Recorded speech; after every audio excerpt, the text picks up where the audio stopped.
Action!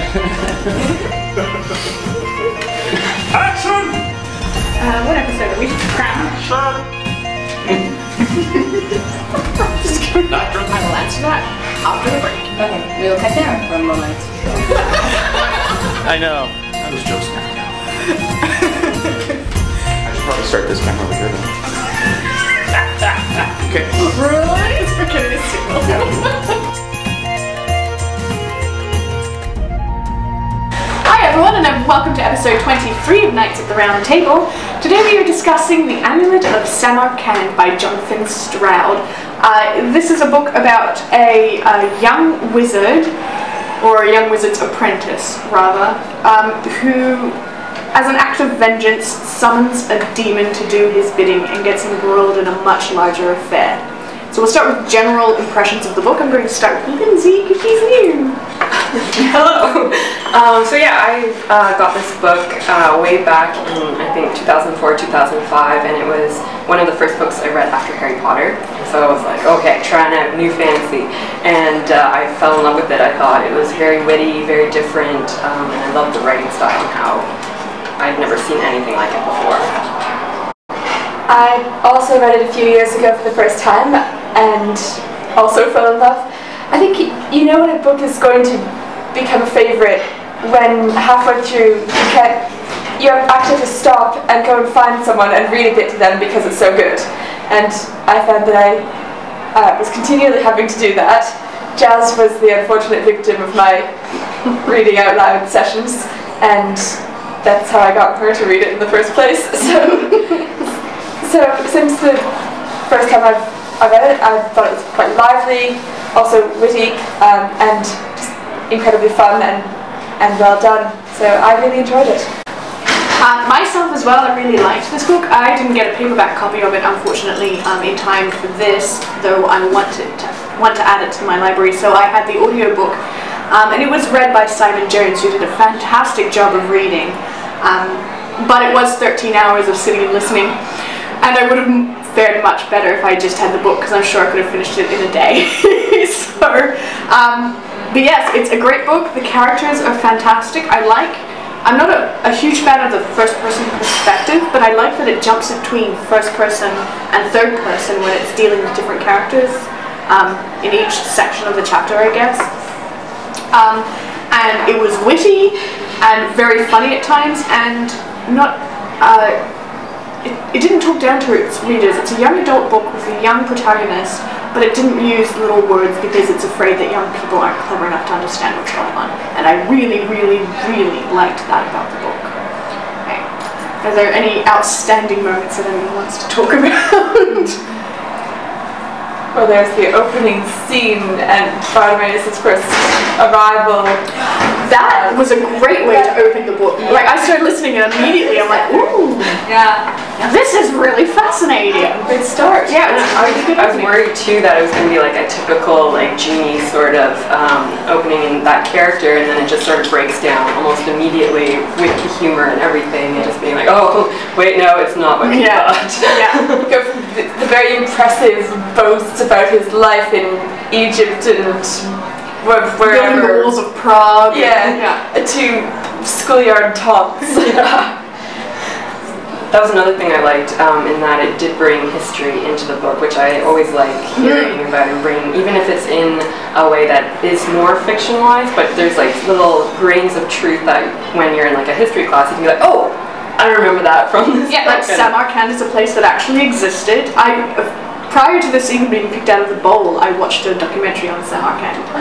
And so when it was picked out of the bowl, I'm like, oh, that's really cool. It was in the Middle East. It was a massive, massive city, very multicultural.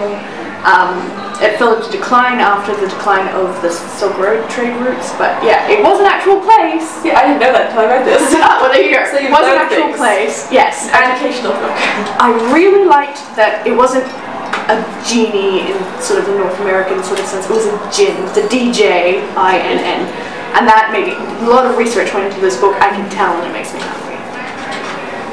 And you have the different classes of spirits as well, so you have the djinn is at the middle level, and there's the imps are at the bottom. The imps and yeah, homunculus right down the bottom. You have called? Afrits and Afrits are a level above, and then Marids were at the top. Yeah. Yeah. And then there are so many spirits that nobody really knows how many there are or what they can do. So you get a sense of it being just what you see, what's being summoned into London, into the human world, is just the tip of the iceberg. For sure. You see more of that in the third book, but we're not talking about that. It's definitely a world that gets built upon, which is wonderful too. And I love how names are so important. Yeah. Which is actual lore. There is in Wicca. I only know about Wicca. I don't really know about Druidism. But in Wicca, yeah, you get given a witch name, which you use all the time because your actual name is something sacred. Yeah, it's precious, and it's an identifier that it is the key to who you are. So it's fascinating that the spirit world can use that against you and use it to hurt you. In the same way that human wizards can do the same to the spirits. Yeah, I like that very much. And when I first read the book, I didn't think that Nathaniel being called Nathaniel would ever come to anything. I thought it was just sort of a sweet, sentimental thing, that because his master, his sort of teacher, Mr. Underwood, who's not exactly very good at his job, his wife is closer to Nathaniel, is more kind towards Nathaniel, and actually calls him by his birth name. Because calling him boy or it is just not. It's not her style. For a 5-year-old little boy, ripped away from his parents. And that would be fine, except that when Nathaniel summons Bartimaeus overhears and suddenly has a bit of a bargaining chip, a little leverage over poor Nathaniel. I like how Nathaniel gets around that too. He's a clever little boy. He is. He's devious. He is. I like that he's devious. Yep. Because it makes us more sympathetic to me, I think, is because when I was a preteen and actually a teen, people have this awful habit of treating them like they know nothing and can do nothing and are just idiots who aren't fully formed people yet, and I hated it. I hated it with a passion when I was younger. I got into a fight with one of my teachers about it, actually.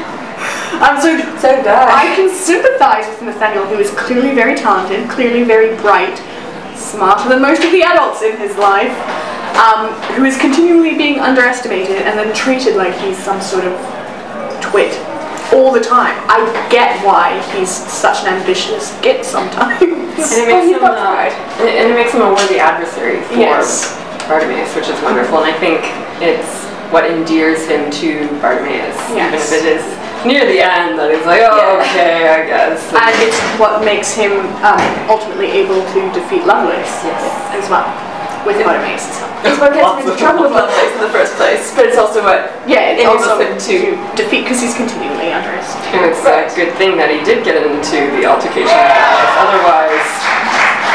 Yes, it was. The crowd would be because otherwise the plot would... Otherwise there would be no plot. And it wouldn't be undermined by, and then, it would have happened and the world would have been very, very different. Yes. Yeah. I like Bartimaeus' parting words to Nathaniel.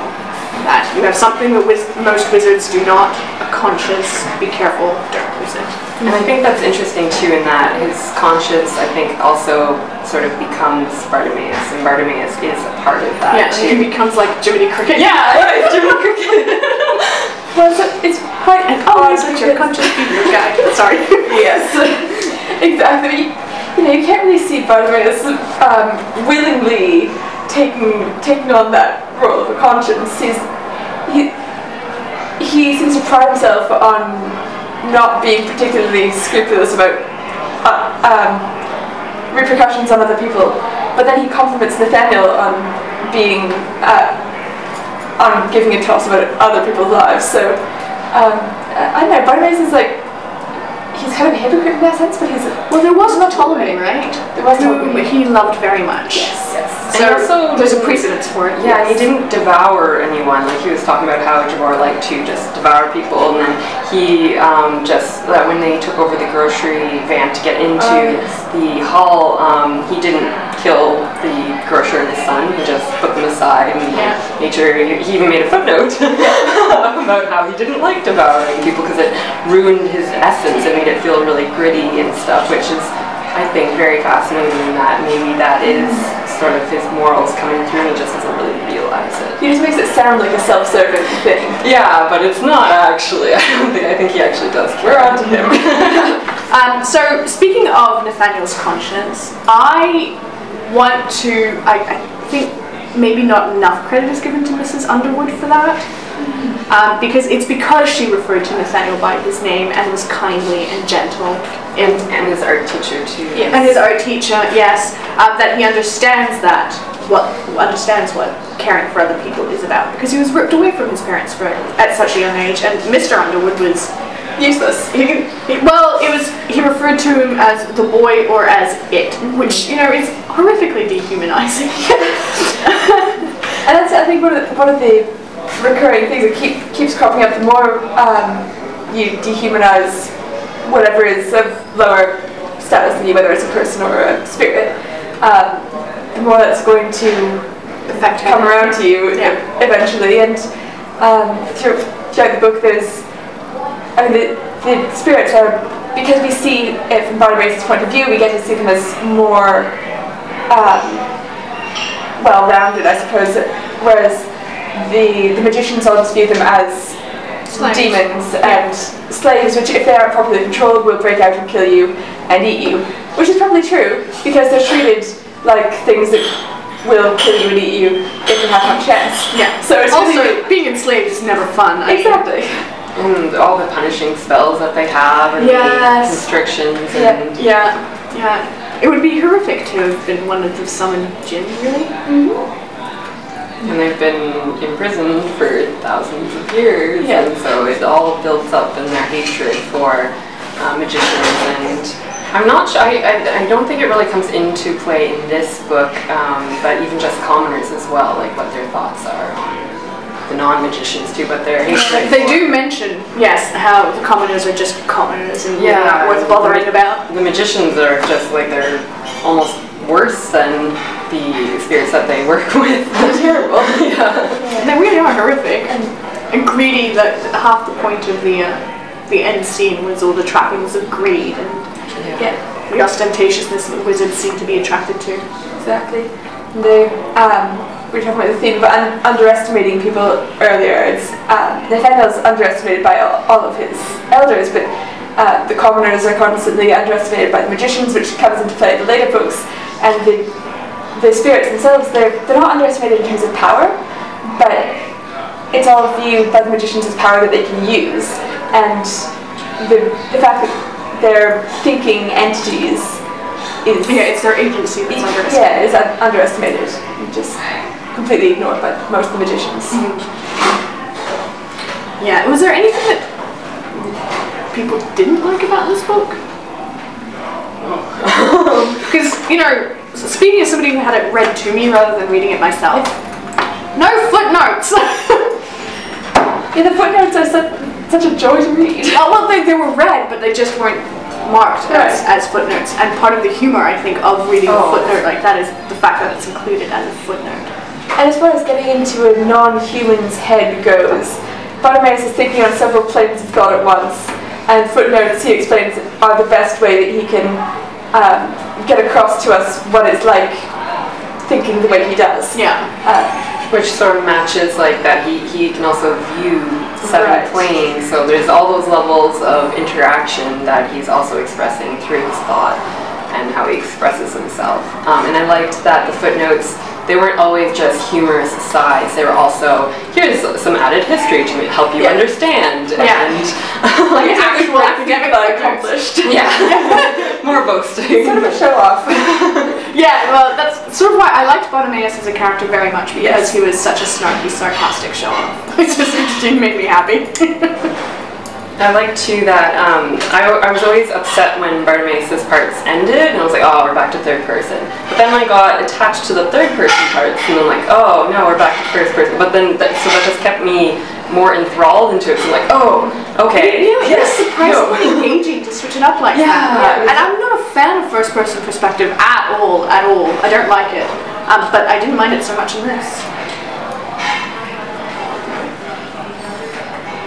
So nobody really I think I wanted a bit more explanation into how certain levels of wizard or magicians or wizards can control a certain number of the spirits, because I know like Mr. Underwood was considered very weak and low level, but then when he sent Nathaniel to his study when he was 6 to scare him, he had like thousands of imps in there, and like how can he control all of those?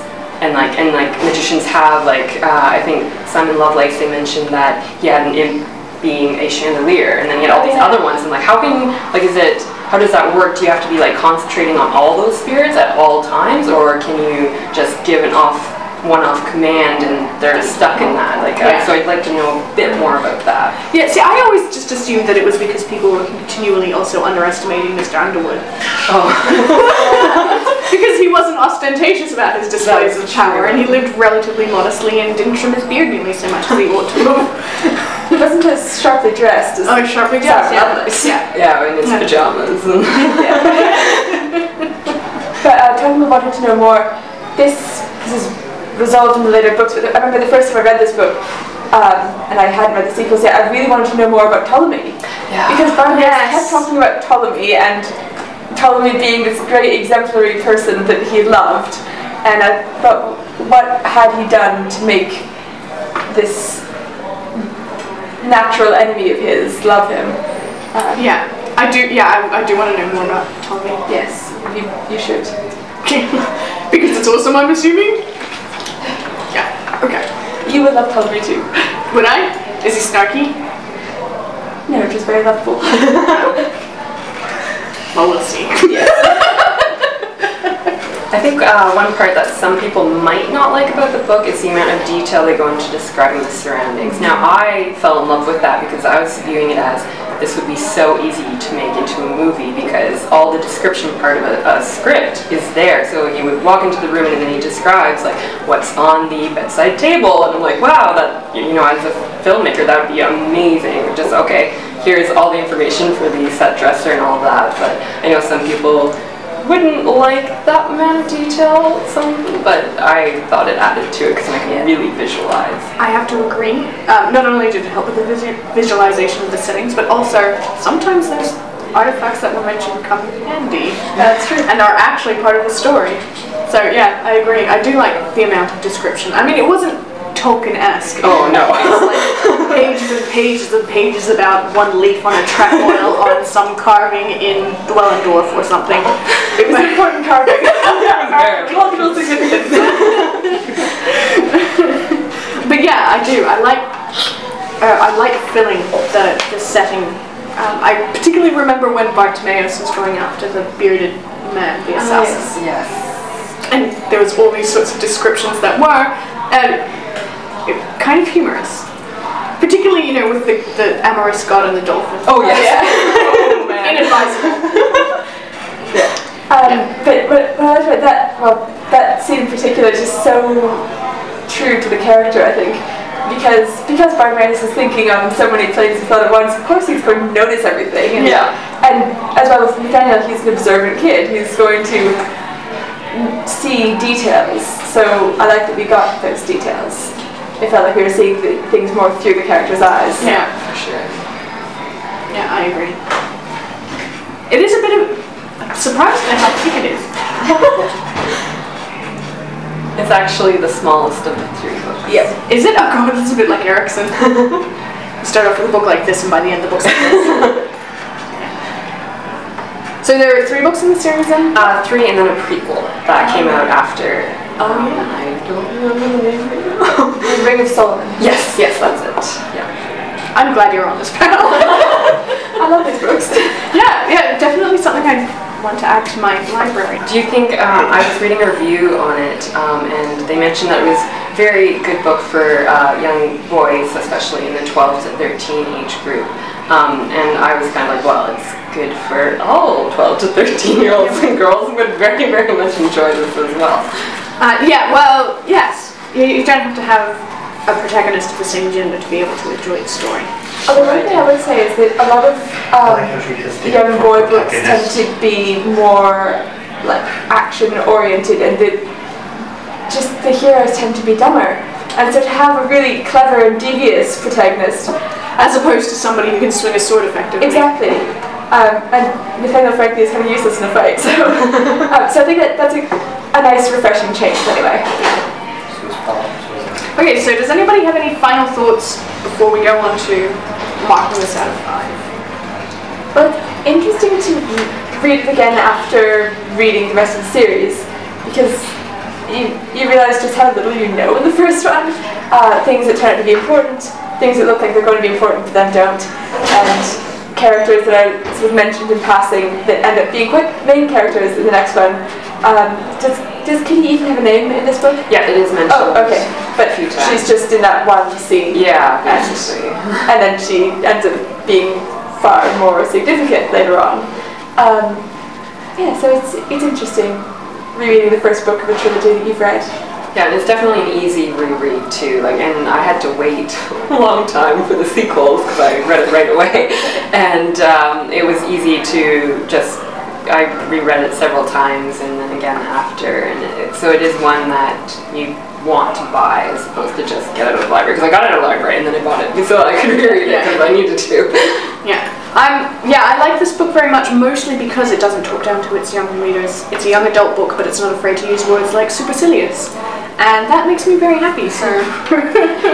it's a good read. Yeah, it's a good read, and I want to add it to my library. Even though I have no more space on my shelves. Alright, who wants... Oh, out of 5. Oh, 5, for sure. 5? 5. I hate giving 5-star ratings with 5. Okay, I'm giving it a 4. Controversial! It wasn't perfect, it was a good read, and I very much enjoyed it, but there are books I have read that I enjoyed much more. There we go. Fair. Because you're 5. You get to pick the next book. Alright, so this is The Left Hand of Darkness by Ursula Le Guin. Alright, one of the classics. I think almost there. Yay! I have this, so if anybody wants to borrow it, you can have it after me. Alright, cool. So that's everything. Don't forget to like and subscribe, join in the conversation in the comments below, and follow us on Facebook and Twitter. Okay, bye!